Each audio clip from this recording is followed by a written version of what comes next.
এই জিলহজ মাসের 1 তারিখ থেকে নিয়ে 10 তারিখ পর্যন্ত আল্লাহর কাছে খুব দামি এই 10টা দিন। ওয়াল ফজরি ওয়া লায়ালিন আশর ওয়াশ শাফঈ ওয়াল ওয়াতর, ওয়াল ফজরি ওয়া লায়ালিন আশর, ওই যে 10টা রাতের কসম আল্লাহ সূরা ফজরে খেলেন। মুফাসসিরিন কেরাম বলছেন এই 10টা রাত হলো এই জিলহজ মাসের এই 10 দিনের 10 রাত। কেউ যদি এই 10 রাতে ইবাদত করে সে সবে কদরের সমান সওয়াব পাবে। জিলহজ মাস ঢোকা মাত্রই আমাদের কিছু আমল আছে সুন্নত। 1 নাম্বার হলো যে জিলহজ মাস ঢোকার আগেই আমাদের শরীরের অতিরিক্ত পশম, নখ, চুল, অতিরিক্ত পশম পরিষ্কার করে নিব। জিলহজ মাস ঢোকা মাত্রই নখ না কাটা, চুল না কাটা, অতিরিক্ত পশম না কাটা, এগুলা হলো সুন্নত। কেন? কারণ এই জিলহজ মাসের 1 তারিখ থেকে নিয়ে 10 তারিখের এই 10 দিন পরে 10 তারিখে কোরবানির যে এক প্রেমের লীলা খেলা, এশকের এক লীলা খেলা, আশিকার মাশুকের যে এক অগ্নি পরীক্ষা, ওই অগ্নি পরীক্ষার স্মরণ 1 তারিখ থেকে করা হচ্ছে। একজন আশিক যখন সে তার এশকের আগুন, একজন আশিক যখন তার মাশুকের জন্য এতটাই দেওয়ানা হয়ে যায়, নিজেকে পর্যন্ত হারায় যায়, নিজেকে চেনে না, তখন তার চুল কাটার কথা আর কখন ইয়াদ থাকবে, মুছ কাটার কথা কখন ইয়াদ থাকবে।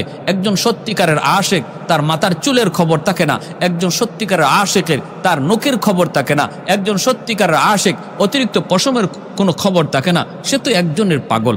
আল্লাহ পাক রব্বুল আলামিন ওই কুরবানির মধ্যে ইব্রাহিম আলাইহিস সালাম যে কি পরিমাণ আল্লাহর আশিক ছিলেন, যে ইশকের কারণে সন্তান, কলিজার টুকরা সন্তানকে আল্লাহর মহব্বতের সামনে কোরবানি দিয়ে দিচ্ছেন, সেই কথা স্মরণ করার জন্য একজন আশিকের নমুনা হওয়া জিলহজ মাস ঢোকা মাত্র, এটা মায়ার নবীর বহুত বড় এক সুন্নত।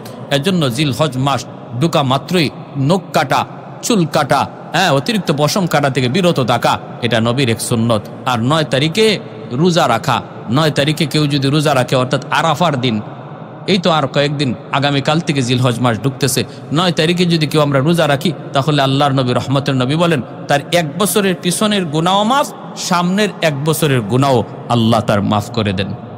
সুবহানাল্লাহ। একজন ফেরেশতা মানুষের পেশ ধরে ইব্রাহিম খলিলুল্লাহর কাছে আসলেন। ইব্রাহিম খলিল তিনি মরুভূমিতে ছাগল চড়াইতেছেন। ছাগল ফেরেশতা মানুষের বেশ ধরে পাশ দিয়া যান, আর তিনি আল্লাহর নামের জিকির করেন। সুবহানা দিল মুলকি ওয়াল মালাকুত যাল ইজ্জতি ওয়াল আজমতি ওয়াল কিবরিয়াই ওয়াল জাবারুত। এই জিকিরের আওয়াজটা শোনা মাত্রই ইব্রাহিম খলিলের অন্তরের মধ্যে ইশকের আগুন জ্বলে উঠল, কারণ তিনি তো ওই নামের পাগল। এই নামটা কে যেন নিতেছে, যেই নামের পাগল ইব্রাহিম, ওই নাম কে যেন নিয়ে যাচ্ছে, কে যেন এই নামটা জপতেছে। ইব্রাহিম খলিল লোকটার পিছনে পিছনে যায় দৌড় দিলেন। কে গো ভাই, তুমি কে? কি তোমার পরিচয়? এত সুন্দর করে আমার মালিকের নাম তুমি নিচ্ছ, কি তোমার পরিচয়? বলে আমার পরিচয় জানা দরকার নাই, আমার সময় কম, কি চাই আপনি বলেন। ইব্রাহিম খলিল বলেন, আবার আমার ওই মালিকের নাম তুমি যদি বলো, আমি এই যে তোমারে কদম জড়ায় ধরলাম, আরেকটা বার তুমি আমাকে আমার মাশুকের নাম তুমি শোনাও। ফেরেশতা মানুষরূপী ফেরেশতা তখন বলেন, না আমি শোনাইতে পারি, শর্ত আছে। কয় কি শর্ত? শর্ত হলো তোমার ওই ছাগলের পালের অর্ধেক ছাগল আমাকে দিয়ে দিতে হবে, তাহলে আমি আরেকবার এই নাম তোমারে শোনাইতে পারি। ইব্রাহিম খলিল আল্লাহর এত পাগল, এত আশিক, তিনি বললেন ঠিক আছে, আমি তোমাকে অর্ধেক ছাগলের পাল তোমাকে দিয়ে দেব, বিনিময়ে তুমি আমাকে আরেকবার আমার মাশুকের নাম তুমি শোনাও। ফেরেশতা আরেকবার শোনাইলেন, সুবহানাদিল মুলকি ওয়াল মালাকুত যাল ইজ্জতি ওয়াল আজমতি ওয়াল কিবরিয়াই ওয়াল জাবারুত। অর্ধেক ছাগলের পাল দিয়ে দিলেন। ফেরেশতা চলে যেতে চান, মানুষরূপী ফেরেশতা ইব্রাহিম খলিল যাইতে দেন না, আবার জড়ায় ধরলেন, না না আরেকবার আপনি আমাকে শোনান। ফেরেশতা বলে, শোনাইতে পারি, শর্ত হলো বাকি অর্ধেক ছাগলের পালটাও আমাকে দিয়ে দিতে হবে। ইব্রাহিম খলিল বলেন, তাও তোমাকে দিয়ে দিলাম, কিন্তু আমাকে আরেকবার এই নামটা শোনাও। আমি যেই নামের পাগল, এই নামের যে আমি আশেক, আমি যেই নামের জন্য পাগল। ভাইরে, আল্লাহ নামের উপরে কি পরিমাণ দেওয়ানা, আল্লাহর আশিক, আল্লাহর নামের উপর কি পরিমাণ দেওয়ানা, আল্লাহ আল্লাহ নামের উপরে কি পরিমাণ মজা, কি পরিমাণ স্বাদ একজন আশেক ছাড়া বুঝে না। একজন আশেক ছাড়া কোনোদিন এই নামের মজার স্বাদ বুঝবে না। আল্লাহ আল্লাহ ক্যা মজাই নাম হে, अल्लाह अल्लाह आशिकों का काम है। अल्लाह अल्लाह क्या मज़ाई नाम है, अल्लाह अल्लाह माश आशिकों का काम है, अल्लाह अल्लाह मोमिनों का काम है। अहदुन लैसा कमिस्ली समदुन लैसा कफदली लिमनिल मुल्कु तुगु ई तो सजावार खुदाई। আল্লাহর পয়গম্বর বলে, আমি অর্ধেক ছাগল বাকি অর্ধেকটাও দিয়া দিব, বিনিময়ে আরেকবার আমার মাশূকের নাম তুমি শোনাও। ফেরেশতা আবার তার নাম শোনাইলেন, বাকি অর্ধেক ছাগলের পাল তিনি দিয়ে দিলেন। এরপরে দেখা যায় ফেরেশতা চলে যেতে চান, কিন্তু ইব্রাহিম খলিল তিনি তো যাইতে দেন না, আবার যা আটকায় দিলেন আর বলতেছেন, আমাকে আরেকবার শোনাও, আরেকবার আমার মাশূকের নাম শোনাও। ফেরেশতা বলে, এখন তুমি কি দিবা? কিছুই তো নাই, দিবা কি? আমি তো বদলা ছাড়া নাম বলি না, আমি তো কোনো বিনিময় ছাড়াই নাম শোনাই না, এখন কি দিবা, এখন কি দিবা? আল্লাহর খলিল তখন কান্দেন, চোখের পানি মুছেন আর বলেন, রে ভাই, তুমি যদি আরেকবার আমাকে আমার মাশূকের নাম শোনাও, আমি সারা জীবনের জন্য তোমার গোলাম হয়ে যাব। আহাদুল লাইসা কামিসলি সামাদুন লাইসা কাফদলি লিমানিল মুলকু তুগু ই তু সাজাওয়ার খুদাই। তু খুদাওয়ান্দে ইয়ামিনি, তু খুদাওয়ান্দে ইয়াসারি, তু খুদাওয়ান্দে জমিনি, তু খুদাওয়ান্দে সামাই। তু রহিমি, তু করিমি, তু সামিঈ, তু বসীরি, তু মুইজ্জি, তু মুযিল্লি, তু মালিকিল আরশি বজাই। বরি আজ খুরদন ও খুফতন, বরি আজ তুহমতি মরদন, বরি আজ বিমো বরি উ, বরি আজ বিমো উমিদি, বরি আজ রঞ্জ বালাই। আল্লাহ রাব্বুল আলামিন বলতেছেন, আমার খলিল আমার কতটা উপযুক্ত আমার বন্ধু হওয়ার একটু পরীক্ষা করো। যখনই আল্লাহর খলিল বললেন, আরেকবার যদি আমার মাশূকের নাম শোনাও, তাহলে আমি সারা জীবনের জন্য তোমার গোলাম হয়ে যাব। সাথে সাথে মানুষ ফেরেশতা কয়ে, গো আল্লাহর বন্ধু, আল্লাহর খলিল, আমি মানুষ নই, আমি নূরের তৈরি ফেরেশতা, আমি এসেছিলাম আপনাকে একটু পরীক্ষা করার জন্য। কোন যোগ্যতার বলে আপনি আল্লাহর খলিল? একটু পরীক্ষা নেওয়ার জন্য আমি এসেছিলাম।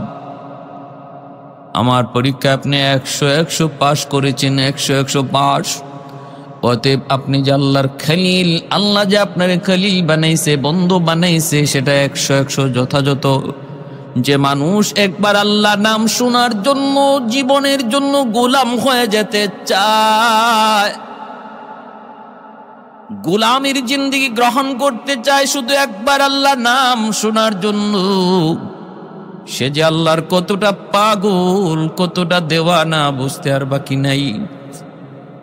এরপর আল্লাহ পাক কয়, বন্ধু খলিল ইব্রাহিম, আমি আল্লাহর সাথে বন্ধুত্ব করবা, দোস্তি করবা, নজরানা দেয়া লাগবে। এরপর আল্লাহ পাক একের পর এক নজরানা নিতেছেন। সন্তান জন্ম হয় না, বৃদ্ধ বয়সে আল্লাহ তারে সন্তান দিলেন, নাম হযরত ইসমাঈল আলাইহিস সালাম। ভাইরা বন্ধুরা, সন্তান জন্মের পরপরই আল্লাহ পাক রব্বুল আলামিন কয়, ইব্রাহিম, সন্তান ইসমাইলের মায়া বেশি না আমি আল্লাহর মায়া তোমার কাছে বেশি? মোহাব্বত ইসমাইলের বেশি না আমি আল্লাহর বেশি? কয় আল্লাহ তোমার। কয় প্রমাণ চাই, প্রমাণ। কয় মালিক তুমি কি প্রমাণ চাও? আল্লাহ বলে, বনবাস দিয়ে দাও। যে সন্তান এত কান্নাকাটি কইরা আমি আল্লাহর কাছ থেকে তুমি পাইছো, যদি সন্তানের চেয়ে মোহব্বত আমি আল্লাহর বেশি হয়, তাহলে নজরানা চাই, দলিল চাই, প্রমাণ। খলিল বলে, মালিক কেমনে? কয় সন্তান আর মাকে বনবাস দাও। এ ভাই, সেই ফিলিস্তিন থেকে মক্কার জমিন, ওই মক্কার জমিন পর্যন্ত চলে আসলেন। এখন যেখানে আল্লাহর ঘর বাইতুল্লাহ, আল্লাহর ঘর খানায় কাবা, এই জায়গায় আসলেন। জিব্রাইলে আমিন সাথে ছিলেন, জিব্রাইলে আমিন সাথে ছিলেন। এখানে আসার পর জিব্রাইল বলতেছে, ও আল্লাহর পয়গম্বর, এই সেই জায়গা যেখানে আপনি আপনার সন্তান আর আপনার বিবি হাজেরাকে এখানে রেখে যাবেন, এই সেই জায়গা। আল্লাহর খলিল দুধের শিশু ইসমাইল আর মাকে ওই মক্কার প্রান্তরে বাইতুল্লাহ না বাইতুল্লাহর ওই জায়গায় সাফা মারওয়া পাহাড়ের কাছেই তিনি এখানে সন্তানকে রাখলেন। সন্তানকে আর সন্তানের মাকে রেখে আল্লাহর খলিল তিনি চলে যাইতেছেন। ওই অবস্থায় মা হাজেরা তিনি ডাক দিয়ে বলতেছেন, স্বামী গু, ও স্বামী, কিছু পানি আর কিছু খেজুর তুমি দিয়ে গেলা, কয়েকদিনের ভিতরেই খেজুরটাও শেষ হয়ে যাবে, পানিটাও শেষ হয়ে যাবে, কিন্তু আমাদেরকে কোথায় রেখে যাইতেছো? কেন রেখে যাইতেছ? কই চলে যাইতেছ? কতদিনের জন্য রেখে যাচ্ছ? কিছুই তো বলো নাই। অপরাধ কি গো স্বামী? আমি স্ত্রী যদি তোমার সাথে কোনো অন্যায় করে থাকি, আমার শাস্তি দেও, শাস্তি দেও, মাথা পেতে নেব। কিন্তু আমার দুধের বাচ্চাটার কি অপরাধ? আমার দুধের শিশুটার তো কোনো অপরাধ নাই। শাস্তি যদি পেতে হয় আমি পাবো, আমার সন্তান কেনই শাস্তি ভোগ করবে? ইব্রাহিম খলিল চোখের পানিটা মুছেন, কথা বলেন না। বারবার শুধু মা হাজেরা তখন বলতেছেন, স্বামী গো একটু বলো, কথা বলো, কথা বলো, কেন তুমি এখানে এই মরুভূমিতে রেখে যাইতেছ? ঘর নাই, বাড়ি নাই, পানির কোনো ব্যবস্থা নাই, গাছপালা বলতে কিছুই নাই, এই জায়গার মধ্যেই কেন রেখে যাইতেছ একটু বলো। আল্লাহর খলিল তখন চোখের পানি মুছে আর আসমানের দিকে আঙ্গুল ইশারা করে দেখায়, আসমানের দিকে ইশারা করে বুঝায় দেখ, ওগো বিবি, আমার ইচ্ছায় তোমাকে রেখে যাই নাই, এখানে তোমাকে আর তোমার সন্তানকে, আমার সন্তানকে রেখে যাওয়া আমার মালিকের ইশারায়। মা হাজেরা তখন বলতেছেন, যদি আমার আল্লাহর ইশারায় হয় তাহলে আমার কোনো আপত্তি নেই, কারণ আমার আল্লাহ আমার উত্তম হেফাজতকারী। কেমন ধৈর্যশীল আল্লাহর উপর, কেমন আস্থা আল্লাহর উপর, কেমন ভরসা। আল্লাহ বলে, ওয়া মান ইয়াতাওয়াক্কাল আলাল্লাহ ফাহুয়া হাসবুহ। কেউ যদি আমি আল্লাহর উপর 100 ভরসা করে, আমি আল্লাহ তার জন্য যথেষ্ট, আমি আল্লাহ তার জন্য যথেষ্ট হয়ে যাই। তিনি যখন বুঝলেন আল্লাহর ইশারায়, মা হাজেরা বলেন, তাহলে কোনো টেনশন নাই, আপনি নির্ভয়ে যান, আমার মালিক আমার উত্তম হেফাজতকারী। সুবহানাল্লাহ। ভাইরা বন্ধুরা, তিনি চলে গেলেন, এইদিকে তিনি চলে গেলেন, সংসার করেন বিবি সায়রার সাথে। সারার সাথে সংসার করেন। এরপরে এইদিকে হযরত ইসমাইল আস্তে আস্তে একটু বড় হলেন, পানির ব্যবস্থা হলো বলে কেমনে হলো সেদিকে বিস্তারিত ঘটনা বলবো না। মা হাজেরা তিনি সাফা মারওয়ায় দৌড়াদৌড়ি করেন, পানির তৃষ্ণা ইসমাইল ছটফট করে মা হাজেরা সাফা মারওয়ায় দৌড়াদৌড়ি করেন পানির একটু সন্ধান পাওয়ার জন্য। একজন মা যখন নিজের চোখে দেখে সন্তান পানির তৃষ্ণায় ছটফট করতেছে, মারা যাবে, ওই অবস্থায় মায়ের দিলের হালত দুনিয়ার কেউ বুঝবে না, বুঝবে শুধু ওই মা। এজন্য মা হাজেরা তিনি ওই সন্তানে পিপাসিত ওই চোখ, পিপাসিত ওই ঠোঁট তিনি তো দেখতেছেন। এক ফোঁটা পানির জন্য সাফা মারওয়ায় দৌড়ান, উঁচু জায়গায় উঠেন, নিচা জায়গায় নামিন, কোথাও কোনো পানির ব্যবস্থা আছে কিনা একটু দেখার জন্য ভাইরা বন্ধুরা। কিন্তু না, এরকম পাগল পারা হয়ে 7 বার তিনি দৌড়াইলেন। আল্লাহ পাকের কাছে এই দৌড়টা এত ভালো লাগলো। হজের মৌসুম চলছে, হজের হাজিগণ আল্লাহর ঘর দেখার জন্য রওনা দিয়েছেন। এ ভাই, এই হজের পুরা আমলগুলি, রুকুনগুলি আমাদের দুইজন পিতার স্মৃতি এর মধ্যে বেশি জড়িত। একজন আদি পিতা আদম, আরেকজন হলো জাতির পিতা ইব্রাহিম আলাইহিস সালাম। এই দুইজনের স্মৃতি হজের সমস্ত কাজের মধ্যে সবচেয়ে বেশি জড়িত। এই স্মৃতিগুলাই চারণ করা হয়। মা হাজেরা আলাইহিস সালামের এই দৌড় আল্লাহর কাছে এত পছন্দ লাগছে, সমস্ত হাজিদের জন্য আল্লাহ সাফা মারওয়ার 7টা দৌড়কে আল্লাহ ওয়াজিব করে দিছে, যে এটা আদায় না করলেও একজন মানুষের হজ কামেল হবে না, পরিপূর্ণ হবে না। সুবহানাল্লাহ। তারপরে হযরত হাজেরা আলাইহিস সালাম তিনি দেখতেছেন পানির সন্ধান না পেয়ে ইসমাইল আলাইহিস সালামের কাছে আসলেন। এসে দেখেন পায়ের গোড়ালির আঘাতে এই পাথর ফেটে জমজম পানির উৎপত্তি, জমজম পানি ফুয়ারা তৈরি হয়েছে। মা হাজেরা সাথে সাথে এই পানির চতুর্দিকে পাথর দিয়ে একটু বাঁধ দিয়ে আটকাইলেন, নতুবা এই পানি যদি ওই সময় তিনি না আটকাইতেন, তামাম পৃথিবী এই জমজমের পানিতে ভরপুর হয়ে যাইত, সব ডুবে যাইত। আজও সেই দিন থেকে জমজম পানির ফোয়ারা তৈরি হয়েছে, আজও আছে, কিয়ামত পর্যন্ত এই পানি থাকবে। কতবার সেচন করা হয়েছে কিন্তু পানি আর কমে না, নিচ থেকে যেভাবে উঠতেছে এইভাবেই আল্লাহর কুদরতে পানি উঠতেছে। কত অমুসলিমরা কত পরীক্ষা করেছে জমজম, বিজ্ঞানীরা, ইহুদিরা, খ্রিস্টানরা জমজমের পানি কত পরীক্ষা করেছে। এই পানির মধ্যে একটা গুণ হলো পানির তৃষ্ণা নিবারণ হয়, আর একটা গুণ হলো পেটের ক্ষুধা, এই ক্ষুধাও নিবারণ হয়। শুধু পানির তৃষ্ণা নিবারণ হয় না, ক্ষুধাও নিবারণ হয়। এজন্য এই পানির তৃষ্ণার সাথে তারা যে ক্ষুধার্ত ছিলেন, তৃষ্ণার্ত এবং ক্ষুধার্ত দুটোটা আল্লাহ পাক এই জমজম পানির দ্বারা পূরণ করেছেন। আজও জমজম পানি যারা পান করে, এই পানি পান করার দ্বারা যেমন তৃষ্ণা নিবারণ হয় তেমন ক্ষুধাও নিবারণ হয়। আল্লাহ এই দুটোটা শক্তি পানির মধ্যে রেখেছেন। এজন্য আমার ভাইয়েরা বন্ধুরা, এভাবে তিনি মক্কায় বড় হতে লাগলেন। বাইতুল্লাহর জন্ম হলো, আল্লাহর ঘর বাইতুল্লাহ তৈরি হলো, মানুষের বসতি হলো। মানুষের বসতি তৈরি হওয়ার আগেই আল্লাহ পাক রব্বুল আলামিন ইসমাইল আলাইহিস সালাম কিছুটা মায়ের আদরের সোহাগে তিনি কিছুটা বড় হতে লাগলেন। মাত্র বাবার আঙ্গুল ধরে ধরে হাঁটা শিখলেন, আব্বু আব্বু বলা ডাক শিখলেন। সন্তানের এই বয়সটাতে বাপমা সন্তানের প্রতি বেশি আসক্ত হয়। আল্লাহ পাক রব্বুল আলামিন তখন বলতেছেন, ইব্রাহিম, তোমার ইসমাইল এখন আব্বু আব্বু ডাকতে জানে, অতএব এই বয়সে সন্তানের প্রতি বাবার দরদ বেশি হয়। আমি আল্লাহ দেখতে চাই এই দরদটা তোমার অন্তরে বেশি নাকি আমি আল্লাহর দরদ। স্বপ্ন যুগে আল্লাহ দেখাইতেছেন, ইব্রাহিম কোরবানি করো।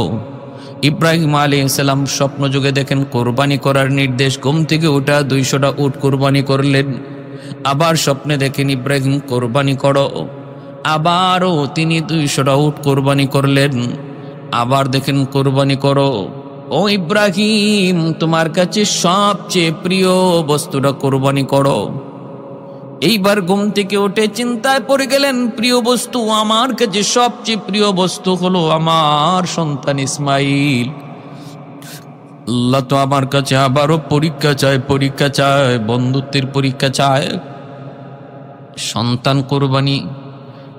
সারার সাথে পরামর্শ করলেন। বিবি সারা বলেন, আপনি আল্লাহর হুকুম কার্যকর করুন। রওনা দিয়ে দিলেন মক্কায়। আইসেই তিনি বিবি হাজেরাকে বলতেছেন, বিবি গো, ও বিবি, আমার সন্তান ইসমাইলকে তুমি একটু সাজায় গুজায় দাও। এক জায়গায় বেড়াইতে যাব, মেহমানদারি করতে যাব। হাজেরা তিনি সাজায় গুজায়া বাবার সাথে দিয়ে দিলেন। মা হাজেরা তিনিও খুব খুশি, আমার সন্তানকে আমার স্বামী এত আদর করতেছেন, এত মায়া বরে ডাইকা তিনি কোথাও নিয়ে যাবেন মেহমানদারিতে, বেড়াইতে। মা সন্তানকে যখন বাবা আদর করে, বাবা বেশি আদর করে ডাক দেয়, তখন মার কলিজা বেশি খুশি হয়। বাবা যখন সন্তানকে বেশি আদর করে, তখন মার কলিজা বেশি খুশি হয়। হাজেরা বলতেছেন, যান, আপনি সাজায় গুজায় দিলাম। তিনি সাজায় গুজায় নিয়ে রওনা দিছেন। এইদিকে শয়তান মা হাজেরার কাছে এসে বলতেছে, হাজেরা, সন্তান ইসমাইলকে তুমি নিজে একা লালন পালন করছো, সন্তানকে মানুষ করেছো তুমি, যত কষ্ট যত যন্ত্রণা সব তুমি নিজে সহ্য করেছো। আজকে তোমার ওই কলিজার টুকরা সন্তানটারে তুমি তোমার স্বামীর সাথে দিয়া দিছো কোথায়? কয় বেড়াইতে। কয় না, বেড়াইতে নেই গো হাজেরা, তোমার সন্তান ইসমাইলকে ইব্রাহিম নিয়ে গেছে জবাই করার জন্য, জবাই কোরবানি করার জন্য। হাজেরা বলতেছে, কস কি তুই? বাবা কোনোদিন সন্তানকে জবাই করবে? কয় হ, করবে। হাজেরা বলেন, অসম্ভব, আমি বিশ্বাস করি না। শয়তান বলে, করবে। কয় না, বিশ্বাস করি না এমনি। শয়তানে কয়, আল্লাহর হুকুমে। তখনই মা হাজেরা বলে, তাহলে তুই ইবলিস। আমার আল্লাহর হুকুমে যদি এটা হয়ে থাকে, আমি তো নিষেধ করবই না, বরং আমি আরো সুন্দর করে সাজায় গুজায় দেব। যদি আমার আল্লাহ চান আমার সন্তান ইসমাইলের কোরবানি, তাহলে আমার কোনো আপত্তি নাই। আর তুই যাই আমারে বাধা দিচ্ছ, নিঃসন্দেহে তুই হলে ইবলিস। মা হাজেরার কাছে শয়তান পারে নাই, দৌড়ায় গেল ইসমাইলের কাছে। যায় বলতেছে, ইসমাইল কই যাস? কয় আব্বার সাথে যাই বেড়াইতে। কয় না, বেড়াইতে না, তোর বাবা তোর জবাই করতে নিতেছে। কয় কেমন করে এটা সম্ভব? কয় না, আল্লাহর হুকুমে। তখন কয়, আল্লাহর হুকুমে যদি হয় তাহলে আপত্তি কিসের? শয়তান এই কথা যখন এইভাবে ওয়াসওয়াসা দেয়, ইসমাইল আলাইহিস সালাম বাবা ইব্রাহিমকে বলে দিলেন, আব্বা কে যেন আমারে কি কয়? কি কইতেছে? কয় আপনি বুঝে আমারে জবাই করতে নিতেছেন। ইব্রাহিম আলাইহিস সালাম বুঝে ফেলছেন এটা শয়তানের কারসাজি। তিনি বলেন, বাবা 7টা পাথর দিয়ে ওরে ঢিল মার, ও হলো ইবলিস। ইসমাইল আলাইহিস সালাম 7টা পাথর দিয়ে ঢিল মারলেন, শয়তান আগুনে পুড়ে গেল, চলে গেল। সেই ঢিল মারার স্মৃতি আল্লাহ পাক এখনো জামারাতে আল্লাহ পাক কিয়ামত পর্যন্ত সেই স্মৃতি আল্লাহ ধরে রাখছে। হাজিদেরকে আল্লাহ বইলা দিছে, হাজিরা হজ করতে যাবা, আমার ইসমাইল যেইভাবে ইবলিসে ঢিল মেরেছিল 7 বার, তোমরাও যদি 7 বার ইবলিসে ঢিল না মারো, হজ আমি আল্লাহর কাছে কবুল হবে না। আমি আল্লাহর কাছে বড় পছন্দ লাগছি। যেই মুহূর্তটা দেশে ঘাবড়ে যাওয়ার কথা, ভয় পেয়ে যাওয়ার কথা, শয়তানের কথায় বাবার সাথে এ বিষয় নিয়ে আলোচনা করার কথা, দৌড় দেওয়ার কথা, কিন্তু না, বরং শয়তানকে আরো ঢিল মারলো। আমি আল্লাহর কাছে এত পছন্দ, এই আমল তোমরা বিজড়িত না করলে, স্মৃতি আবার চারণ না করলে হজ কবুল হবে না। ভাইরা বন্ধুরা, ইব্রাহিম আলাইহিস সালাম বললেন, বাবা ইসমাইল, স্বপ্নে দেখেছি আমি তোমাকে কুরবানি করতেছি, এবার তোমার পরামর্শ দাও, তুমি কি বলো? ইব্রাহিম খলিলুল্লাহ যখন এই কথা বলেছেন, ইসমাইল আলাইহিস সালাম ছোট্ট বালক, 10 বছরের বালক, তিনি বলতেছেন, আব্বা স্বপ্নে যা দেখেছেন আপনি তা বাস্তবায়ন করুন, আপনি আমাকে ধৈর্যশীলদের ভিতরে পাবেন, আমি অধৈর্য হব না, মালিকের হুকুমের সামনে অধৈর্য হব না, আপনি আমাকে ধৈর্যশীলদের ভিতরে পাবেন। আব্বা আপনি আল্লাহর আদেশ দেরি করবেন না, কার্যকর করুন, কিন্তু আব্বা আপনি যে আমাকে কোরবানি দিবেন, আপনি আমাকে উপর করে শোয়ে রাখবেন, আমাকে আমার চেহারাটা দেখে আপনি কোরবানি দিয়েন না, কারণ আমার চেহারা যদি আপনার নজরে পড়ে তাহলে কিন্তু কোরবানি দিতে পারবেন না, হাত আপনার চলবে না, উপর করে শোয়ে দিবেন। আর আমার রক্ত মাখা জামাগুলি আমার মা হাজেরার কাছে রক্ত মাখা জামাগুলি পৌঁছে দিয়েন, কারণ বাবা গো আমি তোমার আদর, মায়ের আদর, দুটা আদর আমার মার কাছে পাইছি। জন্মের পর থেকে আমি কি শুধু মাকে দেখছি? বাবার আদর আমি আমার মায়ের কাছ থেকে পেয়েছি, আদব শিক্ষা আমি আমার আম্মার কাছ থেকে শিখেছি। আমি ছিলাম আমার মায়ের চোখের শীতল, এজন্য আব্বা কোরবানির পর আমার রক্তমাখা জামাটা আম্মার কাছে পৌঁছে দিন, মা কিছুটা সান্ত্বনা পাবে। ইব্রাহিম আলাইহিস সালাম তিনি এবার শোয়াইলেন, শোয়া তিনি সন্তান ইসমাইলকে উপর করে শোয়াইলেন, ছুরি চালাবেন, কিন্তু দেখা যায় ছুরি চালাইতে পারেন না। ইসমাইল আলাইহিস সালাম নিজ থেকে বলতেছেন, আব্বা এখনো তোমার হাত কাঁপতেছে, ছুরি চলবে না। বাবা তুমি তোমার চোখটাও বেঁধে ফেলো, কারণ তুমি তোমার নিজের চোখে সন্তানের কুরবানির দৃশ্য দেখলে কুরবানি হবে না, করতে পারবা না, নিজের চোখটাও বেঁধে ফেলো। ইব্রাহিম আলাইহিস সালামকে ইসমাইল এই পরামর্শ দিলেন। ইব্রাহিম আলাইহিস সালাম নিজের চোখটাও তিনি বেঁধে ফেললেন, তারপরে ছুরি চালাইতে শুরু করলেন। ভাইরা বন্ধুরা, ছুরি চালাইতে শুরু করলেন। আল্লাহ পাক রব্বুল আলামিন উপর থেকে দেখতেছেন, আল্লাহ পাক ফেরেশতারা দেখতেছেন আর বলতেছেন, মালিক তুমি এই কি প্রেমের খেলা শুরু করেছো, তুমি আজকের কি খেলা শুরু করেছো, এই তোমার কুদরতের কেমন খেলা? ও আল্লাহ আমাদের আর কোনো প্রশ্ন নাই, ইব্রাহিম কেমন করে তোমার বন্ধু হলো, আমাদের আর কোনো প্রশ্ন নাই, তুমি কুদরতি খেলা বন্ধ করো আল্লাহ, তুমি বন্ধ করো। রব্বুল আলামিন বলতেছেন, একটু দেখ না কই যায়, কোথায় পর্যন্ত যায় পৌঁছে আমার ইব্রাহিম ইসমাইল।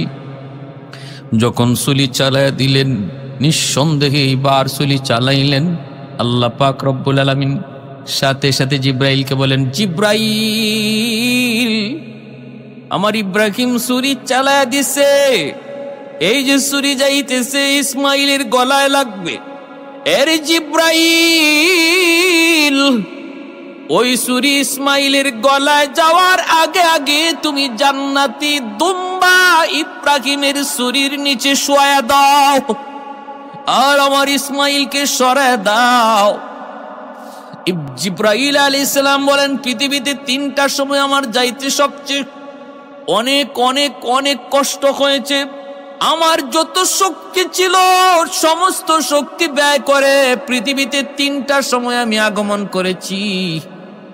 এই 3টা আগমনের কথা আমার মনে থাকবে। একটা হলো যখন ইব্রাহিম ছুরি চালায়, আমি দেখতেছি ইব্রাহিমের ছুরিও চলে, আমি জিব্রাইল নিজেও চলতেছি। ছুরিও চলে আমিও চলি, ছুরিও চলে আমিও চলি, ছুরিও চলে আমিও নামি, ছুরিও চলে আমিও নামি। আমার 600 ডানা একসাথে আমি ব্যবহার করলাম। একসাথে ব্যবহার করার দ্বারা ইব্রাহিমের ছুরিও চলতেছে আমিও নামতেছি। গলায় লাগার আগে আগে আল্লাহর রহমতে আমি দুম্বা জান্নাতি দুম্বা আইনা ইসমাইলের সরাইয়া জান্নাতি দুম্বা শোয়া দিছি। ইব্রাহিম বিন্দু পরিমাণ কিছু টের পান নাই। তিনি তো ছুরি চালায়া দিছেন, গজ গজ করে গলা কাটলো, ফিনকি দিয়া রক্ত বের হলো। আল্লাহু আকবার কইয়া তিনি কুরবানি করে ফেললেন। এরপরে তিনি তো নিশ্চিত আমার ইসমাইল কুরবানি হয়ে গেছে, কোরবানি হয়ে গেছে। রক্ত পড়ার দৃশ্য, গলা কাটার মতো গলা কাটার আওয়াজ তিনি শুনতে পাইলেন। এবার আল্লাহর শুকরিয়া আদায় করে তিনি যখন চোখটা খুললেন, খুইলা যখন নিচের দিকে তাকাইলেন, তাকায়া দেখেন আল্লাহু আকবার, আল্লাহু আকবার, নিচে তো ইসমাইল নাই, নিচে কোরবানি হয়ে গেছে একটা জান্নাতি দুম্বা, আর পাশে শুয়ে আছে ইসমাইল। তিনি বিশ্বাস করতে পারতেছেন না, চোখটা আবার কসলাইতেছেন, চোখটা আবার এরকম ভাবে কি করলেন, একটু মনে করলেন চোখটা মনে হয় ঝাপসা। তারপরে আবার তাকে দেখেন ঘটনা সত্য, নিচে হলো একটা দুম্বা, পাশে দাঁড়ায় আছে ইসমাইল। হযরত ইসমাইল আলাইহিস সালাম দৌড় দিয়া বাবাকে জড়ায় ধরে তিনি আল্লাহর শুকরিয়া আদায় করে কাঁদতেছেন। আর ওই অবস্থায় জিবরাইল আমিন বলতেছে, নবী গো, আপনার কোরবানি আল্লাহর দরবারে কবুল হয়ে গেছে। উদ্দেশ্য তো কোরবানি ছিল না, উদ্দেশ্য ছিল আপনার দিলের হালত জানা। আল্লাহ পাক এই জায়গায় জান্নাতি দুম্বা কোরবানি দিয়ে আপনার কোরবানি আল্লাহ কবুল করে নিছে, যেন ইসমাইলে কোরবানি হয়েছে। আপনি যেমন ইসমাইলকেই কোরবানি দিয়েছেন, বিন্দু পরিমাণ এতে কোনো সন্দেহ নাই। বা সাথে সাথে বাপ বেটা দুজনে 2 রাকাত শুকরিয়ার নামাজ পড়লেন। এজন্যই আমরা ঈদুল আজহার দিন 2 রাকাত শুকরিয়াতান ঈদুল আজহার নামাজ পড়ি। এটা হলো শুকরিয়াতান আল্লাহ পাক রব্বুল আলামিন জিলহজ মাসের 10 তারিখ এই ঈদুল আজহার অনেক দাম, অনেক ফজিলত। 10 তারিখ হলো কুরবানি, 9 তারিখ হলো আরাফা। 9 তারিখ কি? আরাফা। আল্লাহু আকবার। এই জিলহজ মাসের 1 তারিখ থেকে নিয়ে 10 তারিখ পর্যন্ত আল্লাহর কাছে খুব দামি এই 10টা দিন। ওয়াল ফজরি ওয়া লায়ালিন আশর ওয়াশ শাফঈ ওয়াল ওয়াতর ওয়াল ফজরি ওয়া লায়ালিন আশর। ওই যে 10টা রাতের কসম আল্লাহ সূরা ফজরে খেলেন, মুফাসসিরিন কেরাম বলছেন এই 10টা রাত হলো এই জিলহজ মাসের এই 10 দিনের 10 রাত। কেউ যদি এই 10 রাতে ইবাদত করে সে সবে কদরের সমান সওয়াব পাবে। জিলহজ মাস ঢোকা মাত্রই আমাদের কিছু আমল আছে সুন্নত। 1 নাম্বার হলো যে জিলহজ মাস ঢোকার আগেই আমাদের শরীরের অতিরিক্ত পশম, নখ, চুল, অতিরিক্ত পশম পরিষ্কার করে নিব।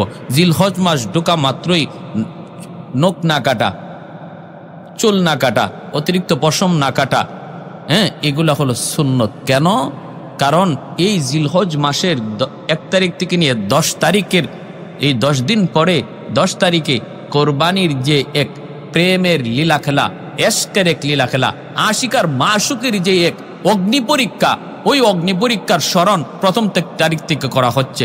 একজন আশিক যখন সে তার এশকের আগুন, একজন আশিক যখন তার মাশুকের জন্য এতটাই দেওয়ানা হয়ে যায়, নিজেকে পর্যন্ত হারায় যায়, নিজেকে চেনে না, তখন তার চুল কাটার কথা আর কখন ইয়াদ থাকবে, মুছ কাটার কথা কখন ইয়াদ থাকবে। একজন সত্যিকারের আশিক তার মাথার চুলের খবর থাকে না, একজন সত্যিকারের আশিকের তার নখের খবর থাকে না, একজন সত্যিকারের আশিক অতিরিক্ত পশমের কোনো খবর থাকে না, সে তো একজনের পাগল। আল্লাহ পাক রব্বুল আলামিন ওই কুরবানির মধ্যে ইব্রাহিম আলাইহিস সালাম যে কি পরিমাণ আল্লাহর আশিক ছিলেন, যে ইশকের কারণে সন্তান, কলিজার টুকরা সন্তানকে আল্লাহর মহব্বতের সামনে কোরবানি দিয়ে দিচ্ছেন, সেই কথা স্মরণ করার জন্য একজন আশিকের নমুনা হওয়া জিলহজ মাস ঢোকা মাত্র, এটা মায়ার নবীর বহুত বড় এক সুন্নত। এজন্য জিলহজ মাস ঢোকা মাত্রই নখ কাটা, চুল কাটা, অতিরিক্ত পশম কাটা থেকে বিরত থাকা, এটা নবীর এক সুন্নত। আর 9 তারিখে রোজা রাখা, 9 তারিখে কেউ যদি রোজা রাখে, অর্থাৎ আরাফার দিন, এই তো আর কয়েকদিন, আগামীকাল থেকে জিলহজ মাস ঢুকতেছে। 9 তারিখে যদি কেউ আমরা রোজা রাখি, তাহলে আল্লাহর নবী রহমতের নবী বলেন তার 1 বছরের পিছনের গুনাহ মাফ, সামনের 1 বছরের গুনাহ আল্লাহ তার মাফ করে দেন। সুবহানাল্লাহ। প্যারে হাজিরিন, আল্লাহ পাক আমাদের সবাইকে এই আমলগুলা করার তৌফিক দান করুন।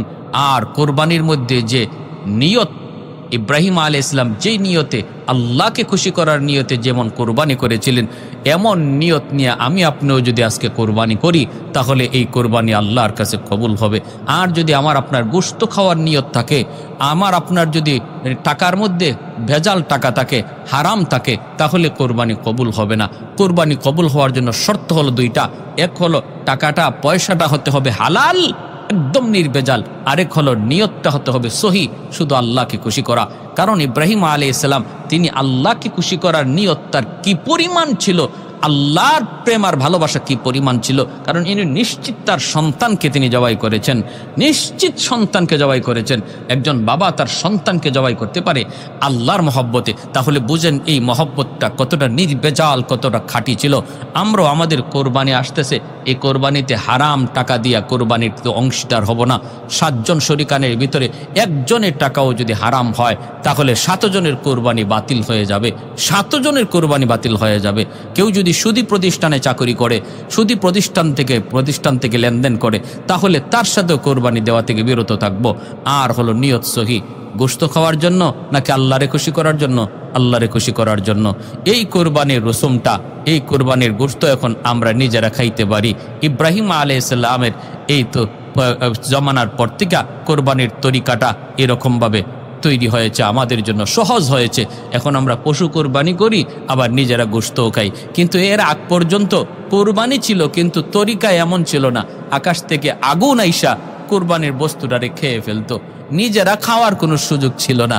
আল্লাহ আমাদেরকে এই কথা বুঝার এবং এই কোরবানি আল্লাহকে রাজি খুশি করার নিয়ত করার তৌফিক আল্লাহ দান করুন। মায়ার নবী বলেন যে কোরবানি দেয় প্রতিটা পশমে পশমে নেকি আল্লাহ তার আমল নামায় দান করে।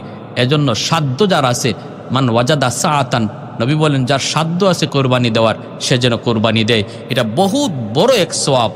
পশুটার গায়ে যদ্দুর পশম আল্লাহ তার আমল নামায় দান করে, আর ওই রক্ত মাটিতে পড়ার আগে আগেই আল্লাহ তার কোরবানি কবুলও করে, যদি নিয়ত সহি হয়।